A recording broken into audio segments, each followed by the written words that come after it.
Meeting to order. Yep. First off, before we started, thank you, Trustee Cushman, for allowing me to have 1 minute to introduce our new interim Chief Human Resources Officer, Kim Evanstein, right here behind us. And really glad to have Kim. The message I sent out, Kim brings 25 years of HR experience, 15 years of leadership experience in HR, and almost 10 years at Mohawk Valley Community College. And so we're really thankful to have you here and welcome. Nice to be here supporting a community college. Thank you, Trustee Cushman. Thank you. All right, I will call the Education and Planning Committee to order, June 7th, 4:30-ish. And we begin with the review of the minutes from May 3rd. Are there any changes? Recommendations? Etc. So we'll accept those minutes. Go on to Mr. Fisher, the enrollment report. Yes, sir.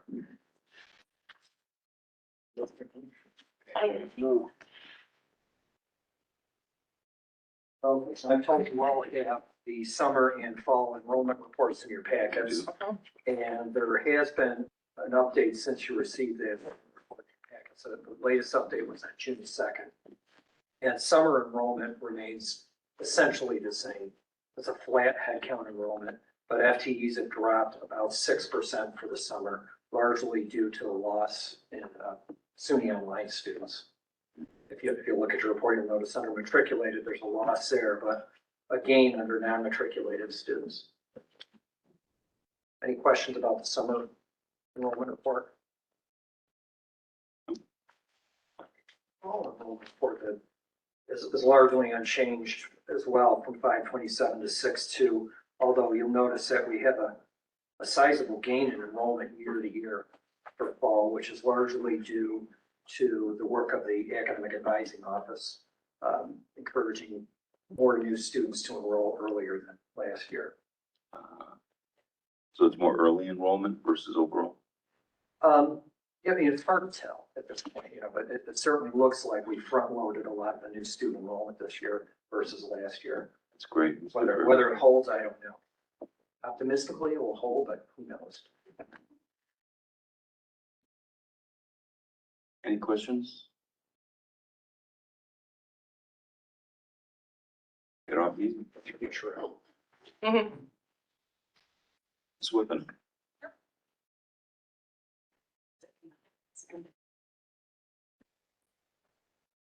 Good evening, we'll just. You're in.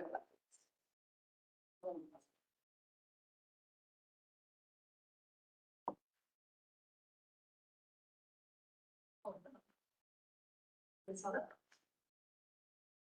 You do something about it. Okay. So thank you for having me back tonight. I appreciate it. My goal tonight is to walk you through some year-end updates of student retention efforts. This is a 5,000-foot view, so I may not answer all of your questions here. I am just there. Okay, you have to share it. There you go. All right. Onions. So just a quick review of the tools. I know this was smaller in your packet, but I think it's important to kind of remember what it is we're doing with students. Before they arrive, we have them take the new student intake. This was voluntary, although it is done on our Starfish platform. We've gotten more sophisticated in trying to get it to students earlier. We then move into the term where we have Starfish progress surveys and midterm grades that happen 3 times during the term. We have Flick, the chatbot, that has 7 to 8 campaigns that are measuring the various components of at-risk. We have Timely Care that is measuring students that the students are working on for their mental and physical well-being, that we're then tying back to whether they're using it and how they're matriculated. Student Lingo, where they can do a lot of development, personal skill development, and tutoring services are tied together. And then throughout the entire term, we're monitoring the withdrawal from all coursework. So these are just various data points. And then at the very end, of course, we run the academic standings and financial aid standings at the end of the term. Thank you. I always have a little problem with PowerPoint. But what I want to show you is at the new student intake form, we actually are up significantly. More than 33% have actually taken the new student intake last year. 80% of them said they expected to be full-time. 68 were confident that they were going to earn their degree from the college. They were confident in their major and they were confident in their career field. 43 said they were very confident they would transfer after graduation. And so we're looking at, does that hold true? But before we do that, next one. Thank you. Thank you, Cheryl, very much. We're coming, I wanted to show you what they also were bringing with them. So 68% say they expect to be here for 2 years, or 66%, excuse me. So most of them think they're going to be here for 2 years, think they're going to graduate in 2 years.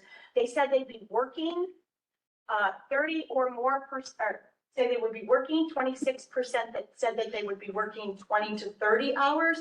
So 20 to 40 plus hours, 93% say they will be working. So, yeah. Right click. Okay. Just don't, I think you're clicking on the back. Okay, because that will try really hard. Sorry. So you can see here that there's 80% of them said they expected to be full-time. And look at how many students are saying they're going to work. Yeah. That's a lot. And unfortunately, you can't see. We call this time blindness. There's like 13 hours left for all those things that they have to do. And all those things are complicated. And so this is what I would 7% of these students were having trouble with computers. Well, we know most of our students are taking online classes or need to be online to do coursework in Brightspace, and they're struggling already before they even have started day one. They're food insecure. They have family members that have lost jobs still, or they've lost a job. Less than a quarter, or excuse me, a little less than 40% have never used a virtual platform for healthcare. We know that we want to stress timely care, so we got to teach them how to use these things. They're officially single parents, or they have children of school-aged children, so they're going to have to juggle all of this time stuff, right, with their families as well as themselves. So when you think about all of this, the other key I want to put in here is 18% of them said they have or will be registering with disability services. And we know that's going up significantly with anxiety and depression that no longer need to be documented through a physician for support through disability services. When you think about all of this, and then a student wants to come to school full-time and work full-time, how are they managing it? How would any of us manage it? And so we need to work with them and give them data that's actionable. And to do that, I can't do technology. To do that, we need to use Starfish. I wanted to show you that we are using Starfish a lot. Students have an average of 2.3 flags and kudos 3.8. That means the students are getting feedback that's good too, right? Because encouragement is important. 18,000 pieces of data points, referrals, flags, kudos, notes, meeting with students, etc. On over 5,300 unique students. You know, the student was here in the fall and the spring is counted as a unique student twice. But still, most of our students are getting feedback, and that's important because that means they can be actionable. What I forgot in this particular slide, and I apologize, was our midterm grades. This is still a voluntary midterm grade, but students who had a GPA of 1 to 69 could be flagged at a midterm grade. We had 520 in the fall and 470 in the spring be told in the midterm grade that they're below pass. And so those were important data points that we could reach out and say, what are you going to do? What are your options? How are we going to work on this? And so Starfish is very, very important to the student success, but we need to be more robust with it. We need to streamline it and become more sophisticated. And so I'm happy to say that there's about 6 of us going to Starfish Summer School, where we are going to actually work with Starfish, EAB, and work with a team on campus to re-engineer Starfish to maximize the data and maximize the communication. And so what you see on there is that we're gonna almost rebuild it so that we're really leveraging it the appropriate way, because we've been using Starfish for more than 12 years on this campus. And it's grown and evolved. And so we need to make sure that we're really leveraging what it can give us so that the students get the maximum experience. Flick. I love Flick. Flick is our chatbot, our AI chatbot. And Flick, as you may recall, has 2 purposes. One is where students can go in and text message and ask questions, and they are doing that on a very robust manner. But Flick also sends out campaigns to measure well-being, financial, social, and academics, and whether or not those students may be at risk for not returning. The other piece is that it's getting more and more sophisticated. So this is our 3rd term using it.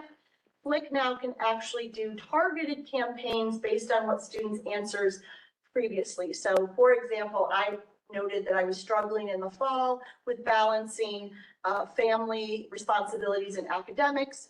In the spring, I got a text message campaign specifically to me saying, in the fall, you've said this, has it improved? And so we're able to see that and then kind of track students that way through it. What I'd like to say is that at the end of the spring term, we actually had 9% of the students engaged, 147, estimated to be at high risk for not returning. And that doesn't necessarily mean academically they weren't going to be successful, but just they weren't going to return to the college for multiple reasons. And 16% were at medium risk. So that's not great.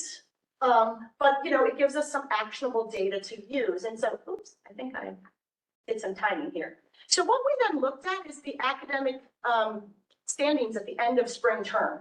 And what did we see before with what the chatbot said, who should be returning or not returning, and the students that had no risk or low risk. And before you go, okay, I don't necessarily see much there, I want to talk about the continuing probation one. This one specifically. These students were at risk from the fall. They've been on probation, they're struggling, we're reaching out through Flick, Starfish, etc. And you see there that more of them were likely to be enrolled at the end of the term than their counterparts. It's a small data point, but it could be telling us a larger story. And so we're going to be working with ACPI to really start digging into this much more robustly to tie it back to retention. What are those efforts and how are they working? But I just wanted to show you that, yes, we're seeing some movement here. And I think there's a story that we will tell that will certainly show us when we influence a student's experience, how is that positively coming out at the end of the student's term. The other piece is we know that students withdraw, right? They have to leave. And if you see here, I did the last 3 springs. If you look at the total withdrawal, the numbers are going down, but the numbers are going slightly up with percentage-wise after the term begins. W's are better than F's. And so the conversations we're having with students because of the data points we're getting through the chatbot, through Starfish, through academic advising, through academic success and access programs. I think there's a story there that more students are taking the full withdrawals versus getting F's. And so that is a good reason for a student to leave. Preserve their GPA, perhaps preserve their financial aid. Those are the things that we need to do deeper dives on. And you'll see why they're leaving. Family has skyrocketed. Of course, COVID's going down, which is great, but family seems to be skyrocketing. So what is happening in the family sphere that we might be able to influence? Is it fun, is it that they need childcare? Is it that they need food, housing insecurity? Like, what is happening there that we might be able to influence? Oh, and one other thing, more students are also going to transfer, saying transferring, they're transferring. That's a reason that they're leaving. We got to dig into that too. Are they transferring to another community college or are they going to a four-year school? Because maybe going to a four-year school is successful. So we have to do a little more digging into that one. But I wanted to leave on a positive note. And one of the things that FLIC is able to do is provide us with satisfaction surveys too. More than 500 students responded to a survey at the very end, literally the last week of the term, saying, would you recommend FLCC to a peer or someone you know? Almost 80% said they would. I think that speaks volumes that we are a caring community and the students know it. And the students that said, not so much, they actually gave us actionable responses. We have about 80 actionable responses that we can dig through and go, can we change that? Could we do something different? Will we be able to do everything? No, but it gives us something to start with. And so I think this is an important piece that FLIC is able to share the student experience in real time and tell us what we're doing right and give us opportunities to think about how we can change and manipulate the experience so the student retention efforts really are maximized. And this was the 5,000-foot view, and so I appreciate your time and thank you so much. And if I'll entertain questions. Are all the, I know we have a very small population of international students. Are all these tools available to them? Yes, yep. So the student in Delhi, who's 18 hours ahead or something like that, he was using FLIC too. Oh. We had to get his international phone number fixed, but once we did, he's able to use FLIC too. Okay, And was using that. thank you. When you reach out via Starfish or FLIC, what percentage respond to that communication in any form? Roughly, to phone calls, Anything? no, I'm saying to phone calls, it's probably more like 30% respond. To emails, it's probably more around the 15 to 20%. It really depends on why we're reaching out, right? So if it's about academics, it's about finances, they tend to pick up the phone a little bit more than perhaps if it's around something else they said to us and it's about well-being, they might not pick up the phone quite as much, but we're documenting the notes. And so that's one of those deeper dives that we have to become more sophisticated with, and working with ACPI, we're talking about how to do that more so that we get, we can tie those pieces together better. So when formatting the communication, is a message left that might give them an idea why you call the call? Absolutely. Okay. So whenever Starfish is used, or a flag, there is a email message that accompanies that, and it can go to multiple people in that student success network. Okay. And then whenever ACTS or ASAP or other areas are reaching out, they're also leaving notes if it's appropriate. Some things are too sensitive to leave, but we leave notes on what happened. And so we're trying to use the report mechanisms that we can get through these pieces to figure out how to maximize the response so that we're getting better. Thank you. So Sarah, congratulations on this effort. And I may have missed this, but as a corollary to what we were just talking about, do the two systems connect? Does FLIC Not- connect? No, not officially, like they don't talk to each other. Right. But one of the pieces that when we rebuild kind of Starfish, one of the flags will be chat outreach. Will be a flag so that it's a speed note, right? Like, so click, now we know it versus having to type it all in. Okay. That is something that we learned last fall, I think, in New York City. But it takes some time to figure out how to make those things happen better. Okay. But yeah, it's on our to-do. And I also noticed that in addition to family having increased as a reason, employment and financial situations have gone up as well. And I'm assuming that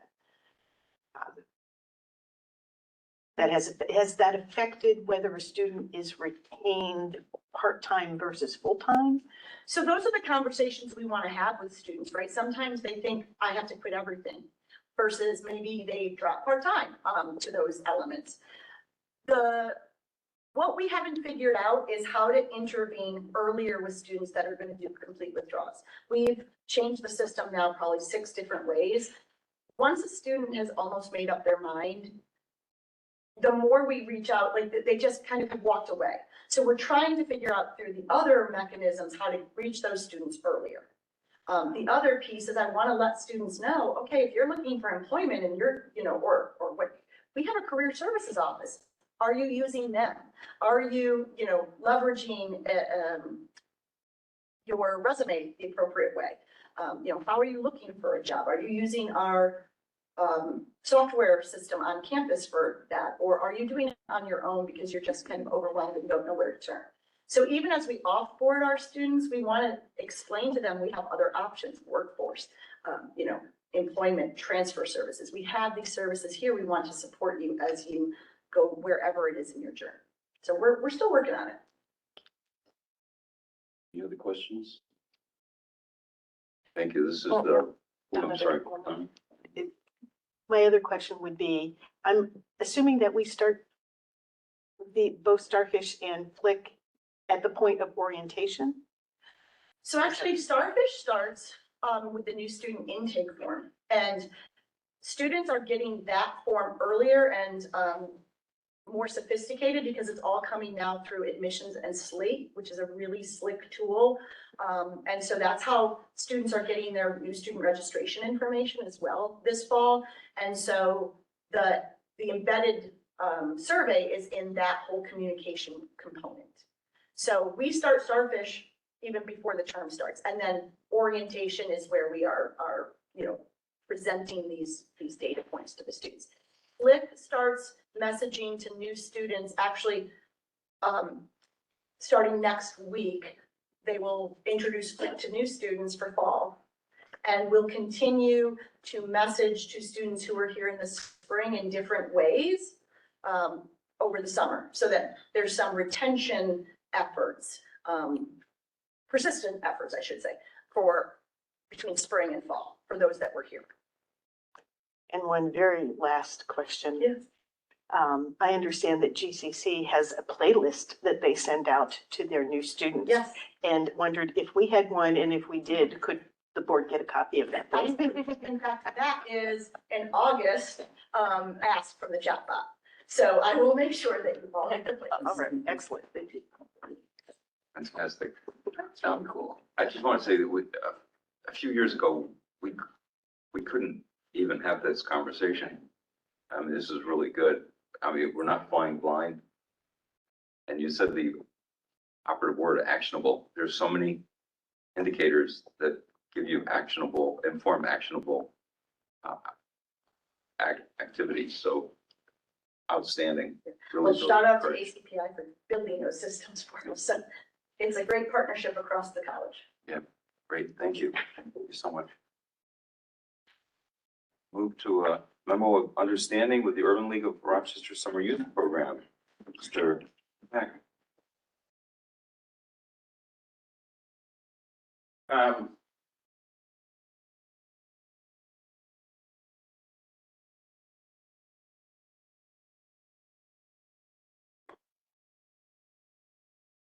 Good evening, everyone. Carol's not here today, so she tagged me in on this, just to give you an update. So Carol's been working with the Urban League of Rochester. They're going to come in for a youth program over 5 weeks.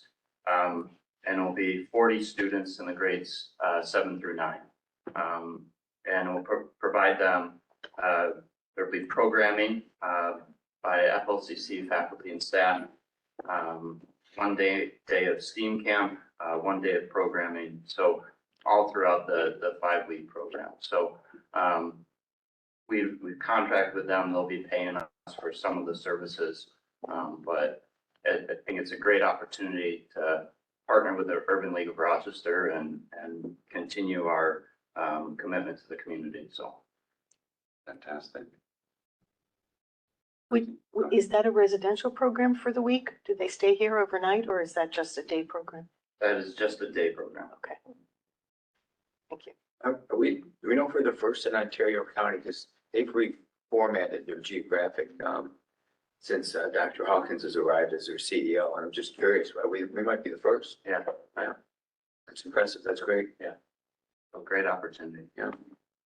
And do we retain connections with those students after they leave? Is that an opportunity to I believe that get we their, will, I would hope so. you know? It's the implied task Yeah. for doing so, yes. Yeah, because a great way to increase diversity down the road. It's like a feeder system, if you will. Yeah. Good. This is through efforts that started more than a year ago of working with them. Yeah, cool. Any other questions? Thank you very much. And, you know, first reads, Sarah, if you have comfortable shoes on. You can just kind of go right through the Go right first through three them, and sure. Yeah. So, what we're presenting to you are four policies for their first read. The first is the academic grievance policy. Now, this is one that comes almost annually to you, and the vast majority of these updates are minor. The two things I'd like to point out specifically are we realized that there were some outside systems that were working for various course delivery methods. So our online courses had we're pointing to some areas in SUNY that were required, but they were a little bit outside of the traditional academic grievance process. And so we've aligned that to be clear for students. So regardless of modality, this is the process that you follow, and these are the ways that you follow that. And we've clarified informal, which is required with a small r for almost all students to at least start the process. You can't just jump to a formal grievance. And so that is the major shifts in that, along with just some tabling being different formatting pieces of that. So questions on that one? questions from the trustees? Pretty straightforward. Sure. Our immunization policy, we were bringing this forward in conjunction with decoupling the immunization policy from last year that had both COVID and MMR, because MMR is New York State health law and COVID was SUNY requirements and mandates. And of course, in between the times when we wrote this and now, the COVID immunization requirement has gone away as a requirement, but rather a strong recommendation. And so we now present to you a revised immunization compliance policy that just speaks to the New York State Department of Health. The COVID is still strongly encouraged, and we are tracking that because New York State SUNY will require us to track that, but it is not required to take in-person coursework any longer. Questions about that? Sure. It's on page 52 of our packet. It's under where it says requests for religious exemption for immunization for non-COVID-19. Can you remove that for non-COVID-19? That's a mistake on it. Okay. Yep. And I understand why you did that, because the next session says before COVID, but you're removing that altogether, so, okay, thank you. Absolutely. You're welcome. Copy it and So the 24 credit hour policy, you don't really have a red line because we would literally give you a completely redlined document. So we saved you the trouble of that, and we are presenting you with a revision that is long overdue. So the 24 credit hour policy was really designed for students who had not received a high school diploma or had not yet earned a high school equivalency. So that is a very small subset of students, and they would come through the admissions process and they would they would do a basic skills test that shows us that they had proficiency in reading, writing, and arithmetic. And then they would progress through 24 credits at the college level, successfully complete those, and then turn in a form at New York State to receive their equivalency degree. The other way that students were using this were through the early college scholar process to receive homeschool equivalency degrees. And so this policy is taking both doors, if you will, and combining them into a policy that both admissions and the early college scholars and concurrent enrollment can understand how students have to move through the system in order to get a high school equivalency either way. And so this is, as I said, this is key stakeholders in academic advising, admissions, concurrent enrollment have all sat down, and also financial aid, because some students will be eligible for part-time aid. And so we've tried to combine this into a document that is easily digestible to all of those various areas. So, any questions about that? Okay. Good. And Michael, first read admissions.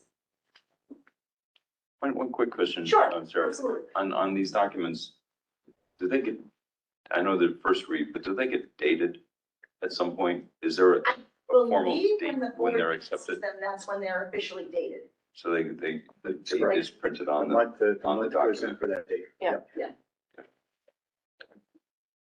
Thank you. Hello again. So I'm here to answer any questions you have about the admissions policy. The only substantive change to the policy is on page 5, which modifies the ways in which international students can prove to us that they have the English language skills they need to study here. It adds one more test. Previously, we just had a TOEFL test, and we're adding an additional test, but that's really the only substantive change to the policy. And what was the reason for that change? It's a newer test that's been offered to international students, but it's in addition. But why add another test? Because it's another option for international students to prove their English language proficiency, and a lot of students are utilizing that option. So we wanted to make sure that we could accept the test as well. Oh, so it's either or. It's an either or, yes. Oh, It's not, Okay, we're not thank you. replacing the TOEFL test, it's an either or. Or I sounded like it was two tests. I thought so too. No, no, Okay. no, either or. Okay, thank you for the clarification. Oh, yep, it says 1 of 3 ways. Right there, yep. Questions? Just one comment for transparency purposes. This policy, when it went through the governance process, also had a recommendation from the Academic Senate to increase the standard GPA for nursing acceptance from the current 2.5 to 2.75. And I do not recommend it at this time based on the number of nurses that we're putting into the system. Also because they changed their curriculum and wanted to allow a year for their curriculum to get through the change in the curriculum, and made a promise in the fall that we would review the data and take a look at that request to change it to 2.75 after we have sufficient data to be able to make a decision, a more informed decision on that. And I just wanted to make sure you knew that out of transparency, because it was something that was requested in policy, and I did not approve that portion going through, but with a promise that we would study it again in the fall. Thank you. Fair enough. Thank you. Move on to a resolution for tenure approval for Matthew Holla. Johnson, good to see you again. Those of you who don't know me, I'm the interim AVP of instruction while Cassie is in the provost position and she couldn't be here today. And one of the things that I've really appreciated about this experience over the past year is getting to work with faculty, both in post-tenure and their tenure process. It's been one of the most rewarding parts of this position.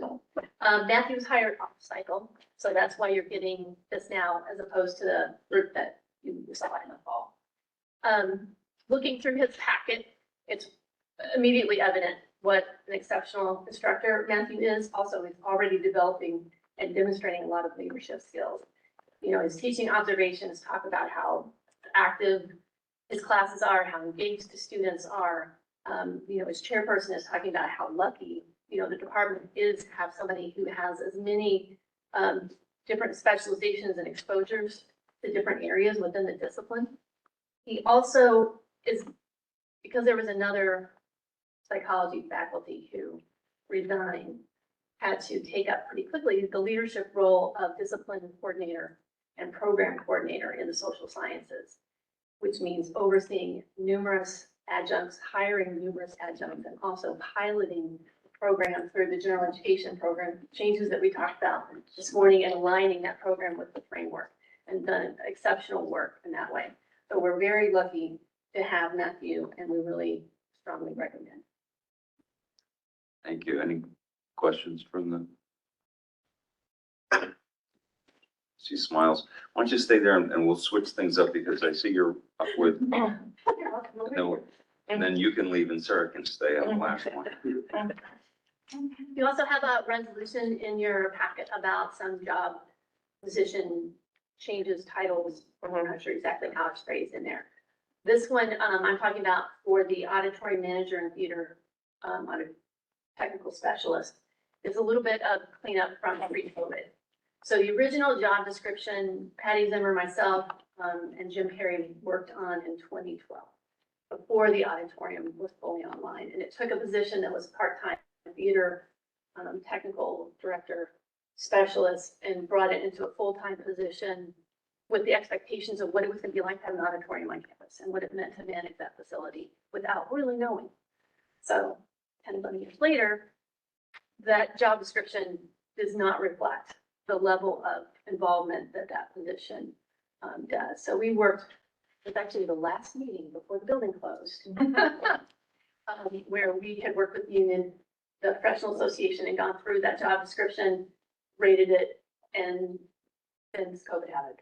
So we're catching up a little bit. I think it was re-rated recently, and so what you see is what we originally had put together prior to COVID. Questions? Thank you. So I'm here to present a change from an OS1 to an office manager in the academic success and ASAP, academic success and access programs. I apologize. The move really is because the office area ASAP services so many different, very high-level functions, disability services, tutoring services, and now our PACE coaches will actually live in that area, even though they report down to the ACTS office. And so we needed a skill set that was a little bit higher level that could take systems, formats, run reports, and really a little bit more of a manager of an office versus a front desk specialist. And so that is the change, and due to the individual who retired, we were able to look at that salary. We still have a cost savings to the college, even with the adjustment from an OS1 to an office manager. And so that is the rationale for that. So this is a management employee. It's a civil service still. Service. I believe it's called an exempt civil service, where there's not a test at the county for it, but they will apply and they will need an associate's degree in order to have it. Questions? Thank you. And so I'll stay here for any questions on the policy that is before you give a second read. Degree and certificate. Any questions? We all went through it. Entertaining reading. Thank you. You're welcome. I think we're good.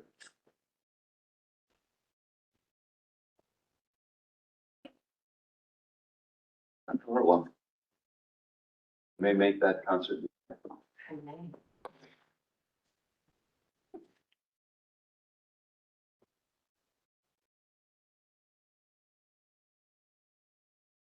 I think the first one was the one you gave me. The first one. No, So hi, everyone. We brought some hard copies of what's going to be up on the screen too, just in case you'd like to see them. This is not in your packet. The strategic plan itself is in your packet. Sort of an exciting time, first read of our strategic plan. And I'm actually going to have Sarah Izzard, one of our co-chairs, talk with you about how we went about talking with people and gathering the information about the strategic plan. A little bit more than really the strategic plan. This is the first read, so you'll have time to look at it and then we'll discuss it more and take a vote then in August. We don't have a meeting in July, so there's that time in between. And I think it's really important to talk about the process. And the reason for that is a strategic plan is only as effective as the community itself buys into it. So if they do not see themselves in the strategy, if they do not recognize their experiences in the strategic plan, no matter of cheerleading, it will make that strategic plan effective. So in many, many ways, the actual gathering of the information and the lead up to the strategic plan is the most important part of the writing process. And as you have heard me say many times before, from that point on, it's all about implementation, because the strategic plan sets strategy, it sets direction. It's what you do with that direction that ultimately matters for changing the institution. So what we want to see in our strategic plan is excitement and buy-in and people seeing themselves in the strategy. And then we want enough strategic direction that we then from there can make innovation, implementation towards our, serving student success. So from there, I'm going to turn it over to Sarah.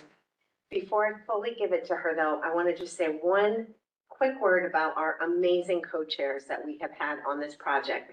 Patty Rockwell could not be with us tonight. I know you've met her in other settings, but Sarah Izzard, Patty Rockwell were amazing co-chairs. Absolutely the best chairs I could have hoped for, and I'm so grateful to have worked with them. When I say it's important that you have a process that people see in themselves, it has to come from the community. It has to be something that community members engage with. These folks, I cannot tell you how much energy they brought to the process. From dressing up in vintage basketball uniforms and going around and literally chucking basketballs at people and saying, so, what do you think about the new strategic plan? Quick question. Anything they could think of to engage and bring a lot, liveliness to the process they did. And it worked. And you're going to see that in some of the outreach numbers that they'll be sharing here. I couldn't ask for better people to represent such an important process for us and for you. So big thank you from me. And I'm excited for you to hear a little bit about our outreach project. Good evening, everybody. As Deborah said, Patty Rockwell is not here. I'm going to do my best to sort of share her thoughts as well. We've through this process, Patty and I very much share one brain when it comes to this and how we approached it, whether that was the outreach, the silly little videos that we made, and the writing of it. Before I get into sort of who we talked to in the process and everything, I think as much as Patty and I did, the committee members did all of the heavy lifting. And so the committee members are all listed in the packet, and you'll see, so the credit really goes to them because they are the ones who did all of the heavy lifting, the outreach to the community, internal community, external community. So we wouldn't be able to do any of this without those committee members, which is a great representation of the institution as well. So, a big thank you to those folks. So as far as the process and how we, sort of how we approached it, I think as Deborah indicated, we want folks to look at the strategic plan and say, okay, this is how my job applies to the strategic plan. And in order for us to do that, we needed to talk with everyone. everyone internally on the campus, and then all of our external partners, or as many external partners as we could possibly talk with. And looking at it and understanding from them, asking them the questions of what is student success to you? What is opportunity innovation, and what is community and industry engagement? What do those things mean to each of you? And we got a number of different answers, lots and lots of feedback. And the thought for those three sort of buckets, if you will, is that throughout those, there are three key plan imperatives, which are non-negotiables, essentially is how we've described them in the plan. And they are specifically the value and practice of diversity, equity, and inclusion, ensuring organizational sustainability with every action that we take, and contributing to supportive and kind work environment. Those are represented throughout the plan. They're not standalone objectives, because those are things we should be doing. Those should be givens, that what we're doing throughout all of our work every day. So I just wanted to sort of point that out. So as you can see, the outreach that we did it a variety of different ways to talk with folks, whether that was one-on-one meetings, hallway conversations. We had a number of open forums for students. Patty Rockwell and I met almost weekly with the department chairs. And we had a number of other open forums for each of the specific areas. So a lot of different outreach. We did surveys to community industry. We also did this huge survey to students. And as you'll see, the highest number of responses that we got was from the students, which was fantastic. That was quite a wonderful surprise for all of us. And as we went through this process, it was important for us to make sure that we heard from everybody. We believed we gave everybody a lot of opportunity to talk to us and let us know their thoughts. And again, with the sole purpose of, we want you to see what, where you land in this plan. So this gives you an idea of sort of the type of contacts, as I said, individual contacts, and then survey contacts. So a lot of the things that we did with the industry and external partners were also through surveys as well. And then targeted contacts and open forums. So we did, I think what's important in this slide is the targeted contact was that, again, we were very intentional in trying to reach everybody in all the different divisions. We then put it out to the community after we received all the information. Patty and I sat down, synthesized the information, sort of broke it down, went through a variety of iterations of drafts. And then from there, came up with the document, put that document out to the community, asked for everybody's feedback. And we got a lot of feedback from folks. And that was done in a survey form and also through conversations that I know Patty and I both had with a lot of people. And most of the feedback that we received, at least for the majority of it, was based solely on the metrics themselves and not the objectives. And so we have two types of metrics in this plan, and those are progress metrics and then impact metrics. The progress metrics are the ones that we're doing throughout the 5 years, right? And so the impact are the ones that we're looking for at the end of the 5 years, okay? A lot of people were like, well, what about this metric? Why can't we do this initiative? So a lot of the feedback was, I want this initiative. Thank you, sorry. I would like this initiative. I'm not sure where this initiative fits in. And Patty and I actually, and I know Deborah we all had conversations with folks after this and said, you absolutely can do that initiative. It fits right here into this part, in this category, in this objective. And so really it's not about the objectives that people had a problem with. It was about the metrics because they didn't necessarily see their specific area metric in this plan. Doesn't mean that they can't do it. They absolutely can. And that is all part of what happens in implementation. And as Deborah said, we're setting the direction. It's not a blueprint. It's not something we're giving to people and saying, here, do this, do this. It's sort of setting the strategic direction for the institution. Yeah.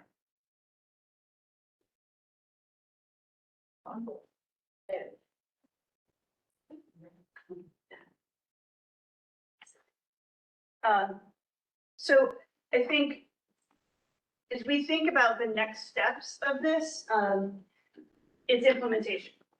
And so how have we rolled out implementation? And all of that is sort of being taken care of now this summer. So we're working on all of that this summer. Those are some of the conversations that we had as well when we met with folks once this was rolled out to the community.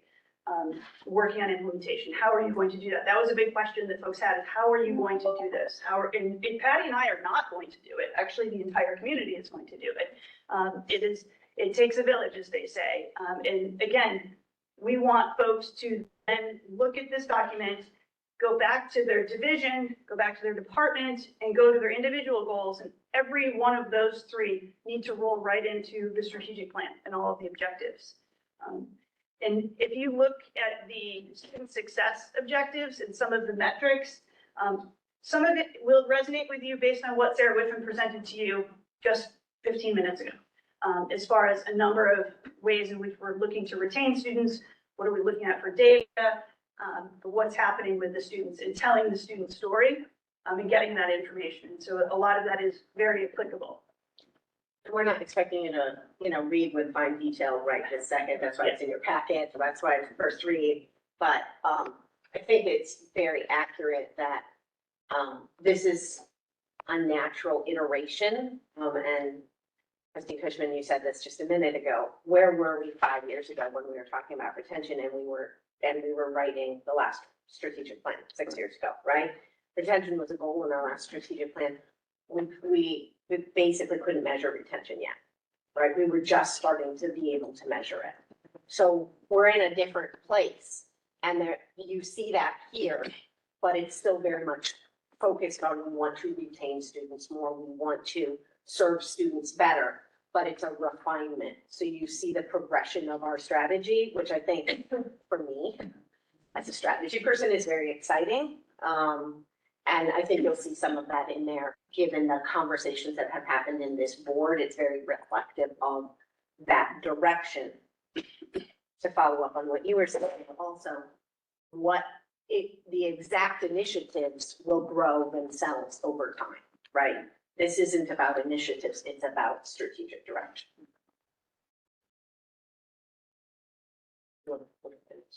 Sure. So as we go through this, and as Deborah said, it's a first read. So just looking at the different metrics, one of the things that is maybe different from other plans in the past is that we didn't say we had to have X, Y, and Z number of metrics. It was what met the plan or what met the objective and what were we trying to do at the end to say we completed that objective. And so there wasn't necessarily a prescription or prescriptive number of metrics that we wanted. There will be others that will be in there. But I think looking at the ones that you see all seem that they all align perfectly with it. So in the document in and of itself, the plan in of itself is a total of 4 pages. So it's not overly lengthy. It's pretty succinct. That was one of the things that we also talked about in the feedback that we received was compared to the previous plan, which was longer. This one is fairly succinct and sort of specific as to what it's trying to accomplish. We got very good feedback on that. People didn't feel overwhelmed by it. They understood here the areas we're working in. And they also could see the value for concepts of diversity throughout. So that was something we paid a lot of attention to. Diversity, equity, and inclusion, not as something separate, but as something that has to be interwoven, right? And we've talked a lot about that in here through disaggregated data for making sure we're looking at, but you see that from several of the metrics. So accessible document and equitable metrics were mantras that we used in the design. Yeah. And the last thing that I'll say is that we try to be as transparent as possible with the entire community. There's a webpage specifically for the strategic plan, which the document is on. The feedback form is there, which folks can still complete if they'd like. We left it open. So again, we're trying to give everyone access to all of the information that we have and following up with folks who have given us feedback and have questions and sort of not just leaving them out there. We're following up with folks and really trying to understand why they said what they said and have a discussion with them. So that was something that, was throughout the process and will continue through the implementation process. The idea is that the website that we have for the strategic plan will continue with all of the next steps for the implementation, which will begin in the fall. With opening day. Can you just remind us of the timeline again? So beginning and opening day, take us forward a little bit. Yeah, so the beginning and opening day assumes that you all endorse this in August. And then, for this summer, Patty and, Sarah are working out an implementation plan. And we'll be talking about that, with you as well. And then, the implementation will start in the fall at opening days with broadly discussing the strategic plan and giving groups an opportunity to spend some time with it and start seeing themselves in it, right? What will this mean for the planning I do for my division or my individual goals, right? So for those different levels of planning that happen at the college, so master planning, divisional planning, individual level planning, and so forth. And that next year, we'll spend quite a bit of time on that level of planning. But we'll also launch strategic plan grant initiatives, which Dr. Knight and I will work this summer on some of the planning around that, along with, in concert with the board.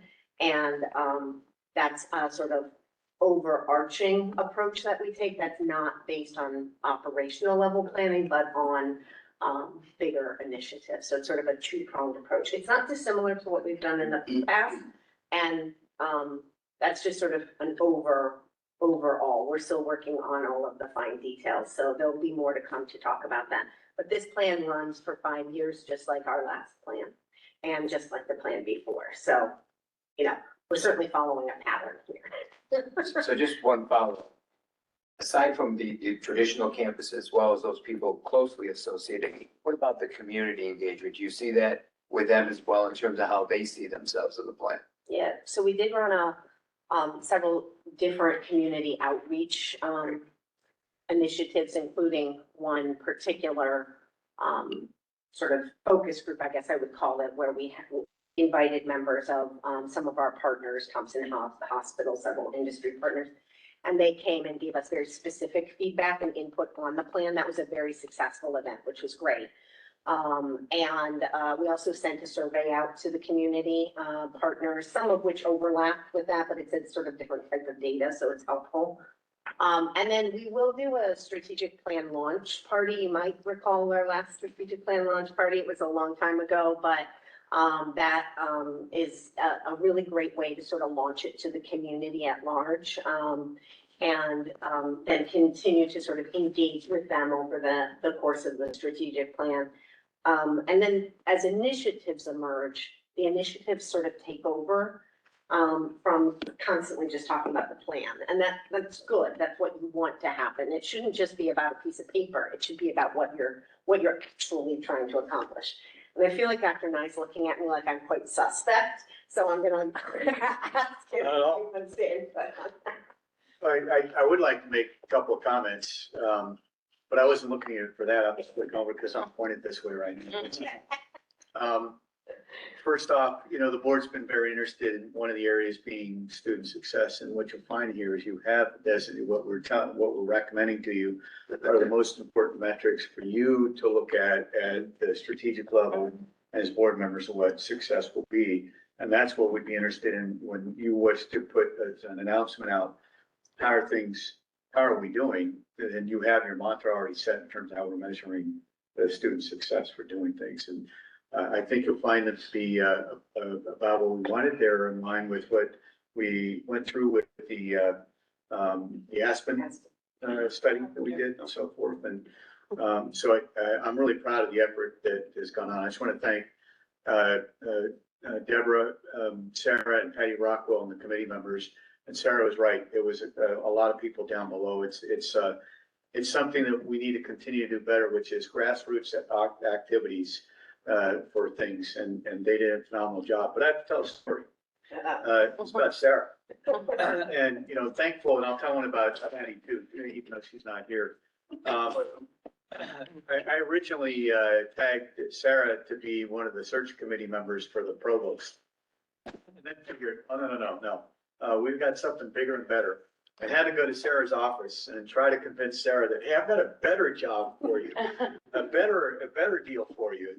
You were a little nervous at first, but you accepted it with, you know, slight trepidation, but we needed a great leader like Sarah to be able to help facilitate what needed to be done.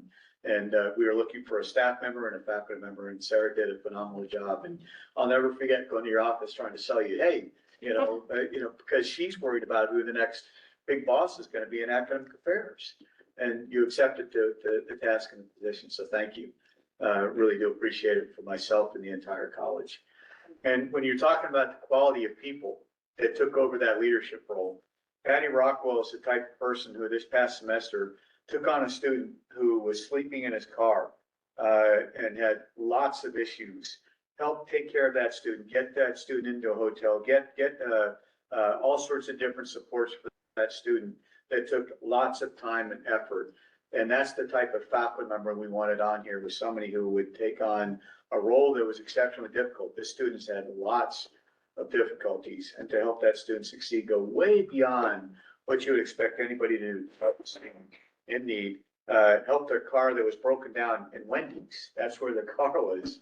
There was a van that they were sleeping in, and to help them get that fixed, get them the help they needed, and get them to continue. Those are the type of leaders that we have here at FLCC. And I just want to say thank you to leadership and the committee members for the great work you did.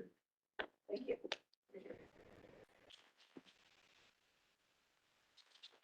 A slight sort of bureaucratic thing just to your timeline piece. So this is the first read, so we'll bring it back in August. And it was endorsed by College Council at their last meeting, which is the committee that sort of broadly convenes an ad hoc committee each time that we do a strategic plan. Excuse me? Oh, I have a question, I'm sorry. It looks like you did a diligent job with doing a retrospect from last strategic plan. Were there any objectives from the last strategic plan that didn't quite meet the expectations that was rolled over into this one? It's a good question. I would say we are going to do a full retrospective as a group, including here in the board, of the strategic plan. I think there were a couple of metrics that we talked about needing to continue to work on, but that they have become sort of part of the operational framework of how we're doing business. So I think the best example of that would be environmental sustainability. It's certainly something we're still working on and still measuring, but we felt that it was more important to have a narrow plan that we could really hyper focus on, and those particular metrics could easily become part of like the facilities master plan, or we can and still do measure them. They become part of the way we operationally measure things. So we had a couple of discussions like that, and there are a couple of other things that we just already measure. We just already now do that. And some of that goes back to what we were just talking about, where we were 6 years ago. We just weren't measuring very many things. And so we put so much into that strategic plan just so we could spend the time in infrastructure and energy to start measuring things. Some of those, though, don't need to be up there because we need bigger ideas and focus up there, but that doesn't mean we won't still look at them. So, Thank you. I appreciate it. Thank you. thanks.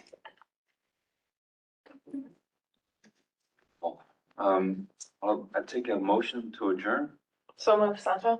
and then second, Donna. Meeting's adjourned, over to you. Thank you, trustee Cushman. Trustee Martin. Financing facility. Chair, yes, appreciate that.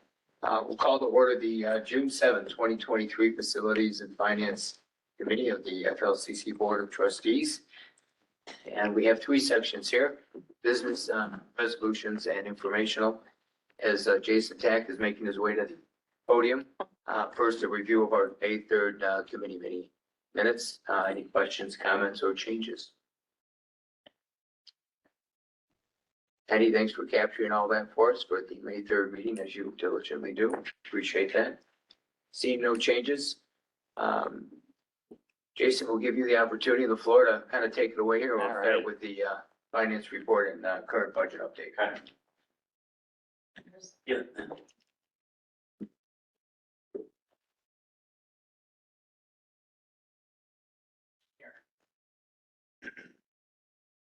So while Jason's doing that, I just want to acknowledge that Jason drove back from Watson's Glen from a wonderful Chief Financial and Business Officers Conference to be here with you tonight. So thanks. Well, less smoky up here. Really? Walking out to my car down there, it was, you could feel it in your lungs, but, it was fun to see. You could see a little bit further, here as far as clear, this being clear, but it was, wow.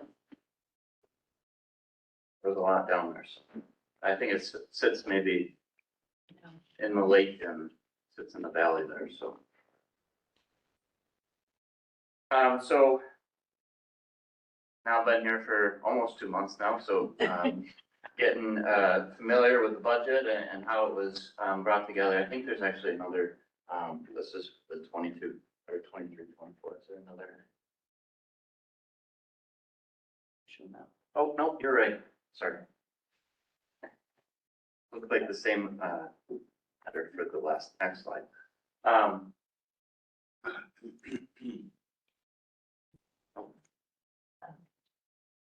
So this is similar to what's in your packet. We just kind of broke it out between your revenues and then also expenses on the next slide, just to kind of break this down. Nothing too unusual here in the revenue and expenses.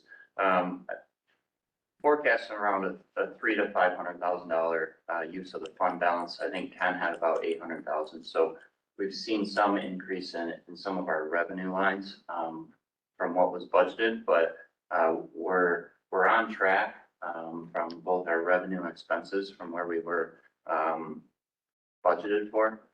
But you know, there is not a lot to, you know, we're trending in the right direction. We'll have a state aid payment, where we'll receive that in June, so that will bump that number up. Out of state residents, there is a audit adjustment that is still sitting there that we have to reduce, so that will bring it more closer to the budget. But after taking that into consideration, anticipating about a $300,000 to $500,000 use of the fund balance in the current year. But that's without considering the stimulus funds. So the stimulus payments that we received this year, about 2.1 million, that will offset that 300,000 to 500,000 use of the fund balance. So, are there any questions on revenue? Keep going.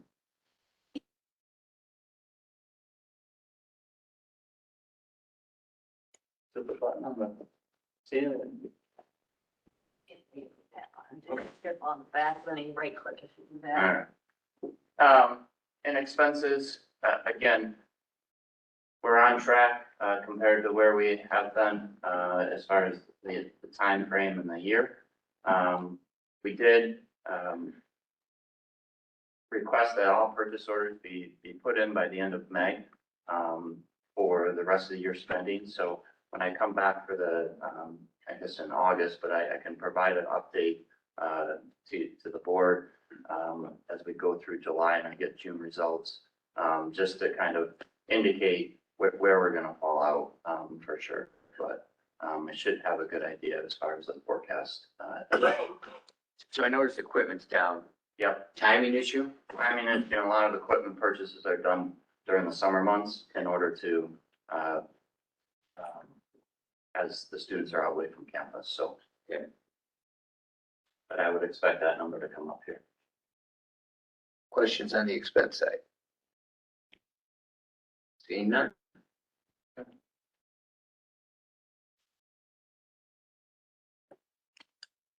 Now we'll move to the 23-24 operating budget.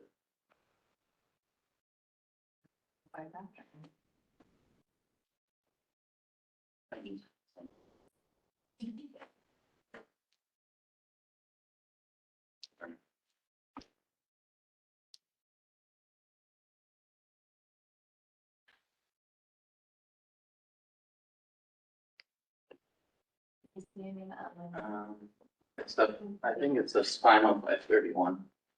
23. 531. Yep. Yep.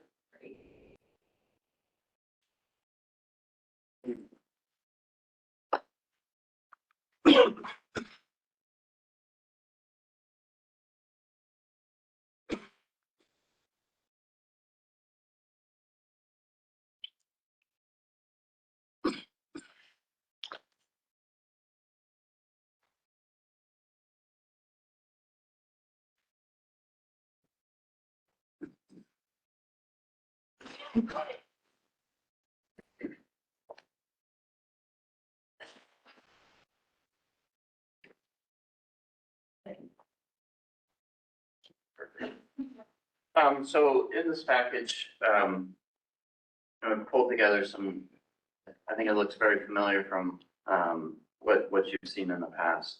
But we do have an overall increase in our expenses of about 4.2%, made up of about 2.1 million. Made up of a lot of contractual salary and wage expenses as well as benefits. As you can see in a graph later on in the presentation, salaries and benefits makes up about 75% of our overall costs. Even though we did ask for a 3% reduction in our non-salary related expenses, there was some offsets in that in the current year, increasing the bad debt expense as well as our concurrent enrollment scholarships for our Gemini students. So that has weighed a lot into the overall increase in our expenses in the current year. Continue to decrease any of our equipment expenses, but you know, it's really comes down to our salaries and wages as well as our benefits. That really drive up the costs. As far as revenue, we've increased tuition fees about 627,000. That number is based on a 3.3% increase in our tuition rate, and then also a 2.5% decline in our enrollment. Now that number may fluctuate, but our projections are looking at maybe potentially a 2.5% decrease in our enrollment. I know Michael gave us a good report, but it's really early on to ensure that we're factoring that correctly. State budget, we all know that they've held their funding flat. So, you know, our students are bearing more of the cost. But we did get an increase, our potential increase from our sponsor, still waiting for that approval. A 3% increase to the sponsor contribution of 111,000 in the current year. And then they also provided a specific investment to us of 888,000. So overall, $1.1 million increase that we'll be seeing. There is some other information in there, but waiting on approval for that. I think that goes through the next phase in this committee. So maybe Rich, you might just be able to give us a timing. And also maybe enlighten us a little bit more on this particular item that Jason just highlighted. Yeah, it's, the timing will be presented through the budget cycle, which will be September. Everything will be reviewed September. Budget usually passes first meeting in November. But the commitment was clearly there. Yeah. So. Yeah. Yeah. If Ontario County falls off the face of the earth, well, Yes. that's one thing, but the commitment from the administration, the chair of the finance committee, finance director was very clear. Yeah. This is part one of the support package that's going to run through 2030. There's a lot of work that Rich and others have led. This is not a small moment. This is a big moment. So This was a kudos team to you. effort, Well, team effort, good Teams. plan, good execution, good results. You and Dr. Nyer made a great co-team there, and you really led the team, so we really do appreciate that. That's, every team needs leaders, so thank you. A lot of people haven't built up to this, but it was the two of you that carried it through, so we appreciate it. This is significant, and as you say, sustainable for the next 7 years. Yes, yes, yes, Can I just say what Rich said? It was a team effort by a lot of people. yeah. But Rich really led the way in terms of this past year. So thank you. Absolutely. So, a nice welcome for you. Yeah, no, it was. It was nice. It's not very First often got you here, ever it have a wasn't- change person, Yeah, nothing but butterfly. yeah. Lots of- When I first got here, I was Glad like, you oh made it boy, there. how are we gonna do this one? And then, the additional funding came in, so, very appreciative of that. You know, the other thing I'd like to highlight with just the expenses too is salaries are budgeted, for full staff. So, you know, there is vacancies turnover that we'll work through, in the next year. So, overall use of the fund balance, we're projecting about, 1.7 million. But again, that will be monitored. Salaries and benefits will have a decline in that. Just like this year, we went from 1.8, a use of fund balance, projected use of fund balance, to around probably a 300 to 500,000 use of fund balance. So Just a quick question on the expense side. Do we have a maintenance account or maintenance fund that might be either embedded or included in that, in the expense division and so forth, or? there is a little bit of maintenance in there. There is. Yeah. All right, keep going. This just gives us key revenue assumptions. Again, shows our decrease 2.5% in our overall enrollment. Our tuition rate being increased by 3.3%. And then state aid being held flat, and our overall sponsor contribution increase of 3% for this year. This chart I changed up a little bit in the current year, showing more of the last 3 years. I think this tells a good picture of where Finger Lakes has stood, but with enrollment declines compared to our other community colleges. So, you know, our overall decrease has been around 6%. When I look at from 2019 to 2022, where Jefferson and those guys are facing larger decreases. Now, we can look back 10 years and kind of see where everyone stood at that point, because I know Jefferson may have been a little higher, so their enrollment numbers could be where they're okay with. But I just thought this helped tell a picture a little bit about where we've kind of held steady with our declines. And being at CCBOA this week, a lot of, you know, schools have talked about retrenchment and those things. And, you know, it's just nice not having to really think about that right now, because our enrollment has maintained consistent, so. So the 6%, maybe not on this chart, but that's your math of it. Yeah, Okay. yep.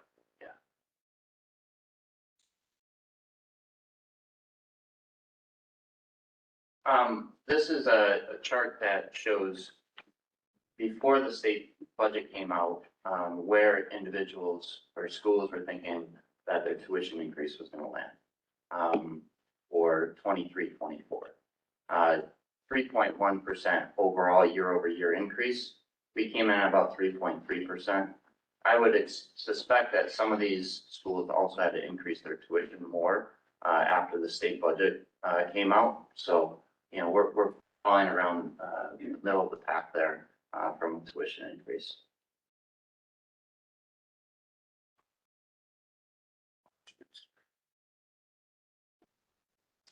Okay. This one shows our chargeback rate. So this was our chargeback rate for 22-23, for $4,440. This is going to increase us to, in the current year, we're gonna go up to, $5,140 for our chargeback rate. So again, that brings us to more of the middle of the pack, but we're looking at rates that were, fine for 22-23. Again, suspecting that rates will also increase with state funding holding steady, and, you know, just the cost of everything going up. So I would expect that some of these other schools will move similar to how we're moving. So again, as an example, if a student goes to Fashion Institute, lives in Ontario County would pay that 16,800. Yep. Can you go back a slide, please? So our tuition is more than Monroe. Is that by $400, $500? Is that something that we should be concerned with? Do students look at that and say, not even do the math, but just say, you know, Monroe's cheaper? You also have to add in the total standard fees that students have to pay. Okay, The other- so the fees is what, It tells a different story, and they Okay. pay more for their fees than we do for the standard. so it offsets. And offsets, and for tuition alone, we've always been more. We worked really hard until the last few years of trying to stay lower. In fact, I wanted to see even lower. We got down to either 20 or 21 at one point, and I think Jason is correct. This does not really show the true picture yet from the other schools. It shows our true picture. Yeah. And so I'd be more comfortable being below 15, and actually, I even talked to Jason Rich and I said, hey, want to make it lower? And then Yeah. we talked and we kept it where it is. I think we'll be around 17 or 18, but GCC and MCC have always traditionally been lower than us. And one of the reasons is that there are two reasons. MCC is funded much more better, that's not good English, much better than we are from their county sponsor. Number one, GCC utilizes chargebacks to be able to account for being even less funded than we have been until now, in terms of the funding. So they use chargebacks to keep that up and keep their tuition low. And so everyone is different in terms of how they have to deal with their finances across the spectrum of the community colleges. I have a question. So this figure includes, is strictly tuition. Strictly tuition. Does SUNY care about what the other charges are? So that we could get a true picture for our students? We do have some reporting from SUNY and with what the fees are being charged. I can send that to this group afterwards. I'd just be interested Yeah. in Monroe especially because. But I do know that once you add in Monroe's fee, we're still higher, but not much higher after that. So their technology fee is a lot higher than ours. Parking. So parking, yep.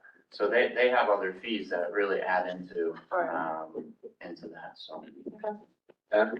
I just had a quick question for the chargeback. Is that, do you feel that that's really an accurate representation? I just keep looking at Columbia Green and can't believe that Columbia Green charges back $12,900, $12,700? Is that really? Well, it's based on a formula. Yeah. And, you know, if you like, you know, Jason can provide you how that formula works. And it is, when I've said that this budgeting for the SUNY system is the most complex budgeting I've ever seen. And it overly surpasses the federal government budgeting activities. It's very true. But it's based on a formulaic model that Jason can show you and break it down. Even Herkimer at 7,500. Yeah, okay. I mean, I know that the formula is crazy. Yeah. And we've talked about that for years, but, okay. Yeah, I can, at the next meeting or a finance meeting, I can bring that, and I think I've dissected it enough to be able to speak to it. But we can definitely dig into that. But there is an interesting story in this. We did not used to be that low. We used to be one of the highest schools. The reason that's flip-flop was because of COVID in the last 3 years. When you looked at what Jason just showed you in terms of our enrollments, okay, so when you're using the model with your revenues, that makes a huge difference. So we used to be one of the highest ones for chargebacks, and now we're one of the lower ones because we did so well during that time period in terms of enrollment. I was trying to see if Columbia Green and Fashion Institute, their enrollments haven't declined as much. So I was just trying to see if that was pulling their chargeback rate up. But I would imagine at least Fashion Institute, right? Very expensive area. That's a four-year school too. That's understandable. Yeah, Columbia Green, yes. Barb? Have we talked to Yates and Wade and the other counties that this is coming? We do that after the county approves the budget. No. Yates was not a problem last year. Rich thankfully went with me to both Yates and Wayne. Wayne, I think it's just personalities based. And when we show them again, hey, we're no lower than, we're a lot lower than all these other schools, and we're lower than your other partner where they pay the majority of their chargebacks. They paid 4.4 million. It was either last year or the year before. Whereas our county sponsor up until this year was 3.7, actually really 4.2. So it was pretty even in terms of what they're paying, but half of that goes to MCC because they have a lot of people who go to MCC as well. But part of their objections was getting it after they've already set their budgets. I mean, is there? That's why we went last year and we did it before they'd set their budget. Okay. But we're they not still gonna wanted do to it this torture year. us. We're not gonna, what? Because they still wanted to torture us because we. Oh, all right, well, we'll wait till later then. Will you be doing that again? Yes. Torture I don't know. Sure, I will. You want to come with me? Looking for volunteers. We had nice drives down to Penn Yan and to Newark, so. And the county administrator down there is probably gonna be sitting on the legislature board. Nani threw her hat in the ring. She retired and threw her hat in the ring, so now she can take shots at us too. Other questions for Jason? You have more slides? I do. All right, If we're you ready. want more information, I can keep going. Yeah, please.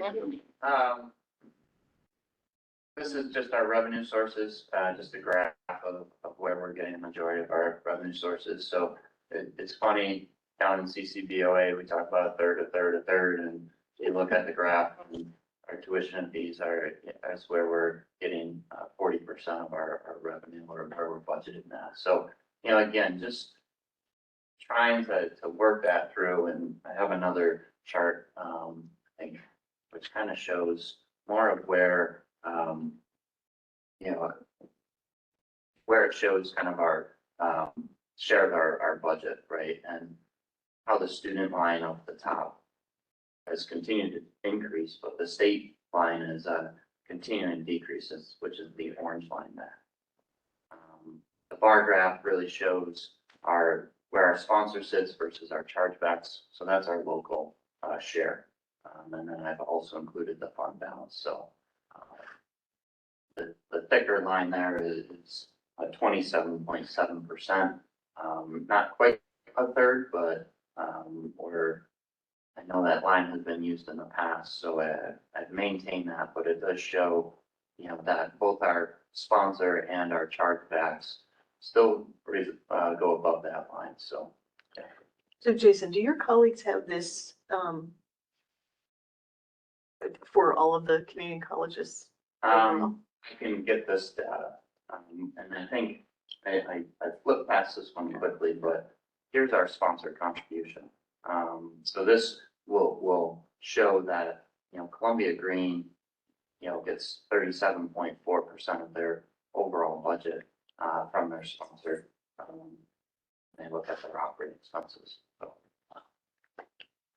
Where we sit at a 7.8%, which that was last year. I think we're gonna increase to 9.4% of the additional funding from the county, in the current year, so. But we're still, again, all depends on the chargebacks that come back from your counties, so. And, yeah, on the other slide, I was Yeah. looking actually more at the state's Yeah, drop in support. yeah. I mean, that, Well, that Can't was argue with everything that's been talked about. It's Yes, Just sure. the state funding continues to decline.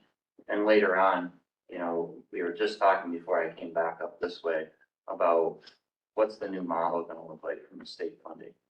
They keep talking about going back to the FTE model, and not having a floor.